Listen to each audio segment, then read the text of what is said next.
আমি যদি সম্মান পেতে চাই অপর ব্যক্তিকে সম্মান করা আমার উচিত। আমি যদি আমার জীবনে ভালো কিছু পেতে চাই অপর ব্যক্তির জীবনে ভালো করা উচিত। আমি যদি আমার জীবনে চাই ভালো কিছু হোক, অপর ব্যক্তি গেলে নেগেটিভ ভাবনা এই শিক্ষা দেওয়ার আমাদের প্রয়োজন।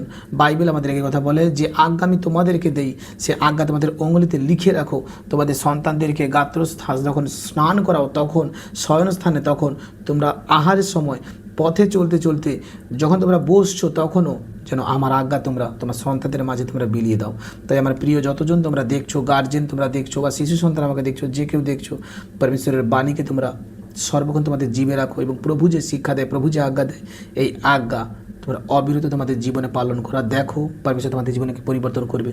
তোমার জীবন থেকে খারাপ প্রত্যেকটা খারাপ সিমটমস, তোমার জীবন থেকে মন্দ স্পিরিটের কার্যকারী এমনি নাশ হবে। কারণ তুমি সত্যের সঙ্গে দাঁড়িয়ে আছো, তুমি সৎ পথে আছো, আর সৎভাবেই তুমি দাঁড়িয়েছো। আর সৎ পথে থাকা ব্যক্তির মনে রেখো কোনো কিছুর অভাব হয় না, কারণ তার নির্মাতা জানেন তাকে সাহায্য করতে, তার নির্মাতা জানেন তাকে দয়া করতে। আমি সত্য সত্য বলছি, বাইবেল যে বাণী আমাদেরকে দেয়, বাইবেল যে শিক্ষা আমাদেরকে দেয়, এই শিক্ষা যদি আমরা আমাদের জীবনে কমপ্লিট রূপে গ্রহণ করি, আমরা সত্যি আগামী দিনে অনেক মহৎ, অনেক বড় আশিসের কারণ হয়ে দাঁড়াবো প্রভু যিশুর নামে। হালেলুয়া। আমি বিশ্বাস করি এই সুসমাচার তুমি বুঝতে পেরেছো এবং তুমি আজকের পর থেকে তুমি জেনে গেছো কি সত্যি আমি যদি সম্মান পেতে চাই অপর ব্যক্তিকে সম্মান করা আমার উচিত। আমি যদি আমার জীবনে ভালো কিছু পেতে চাই অপর ব্যক্তির জীবনে ভালো করা উচিত।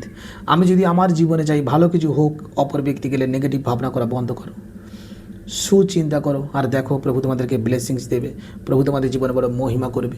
আমেন।